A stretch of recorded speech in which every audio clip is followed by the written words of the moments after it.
Hello friends, चला आज पाहू शेपू पालक. शरीरासाठी पण पौष्टिक आहे आणि रेसिपी पण सोपी आहे. सर्वात पहिले पालक व्यवस्थित निवडून करकर कापून घ्या.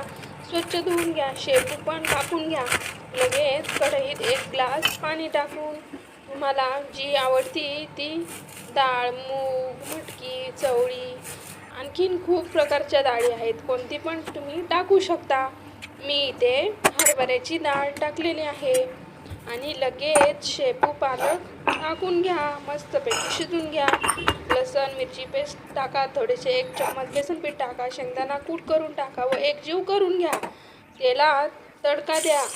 लसण, जिरी, मोहरी, मिरची पेस्ट व लगेच हळद टाकून शिजून घेतलेला शेपू पालक टाका. चवीनुसार मीठ टाकून थोडा वेळ मंद गॅसवर शिजू द्या व लगेच गरमागरम जेवायला घ्या. मी येथे शेपू पालकची भाजी आणि सूप पण बनवले आहे.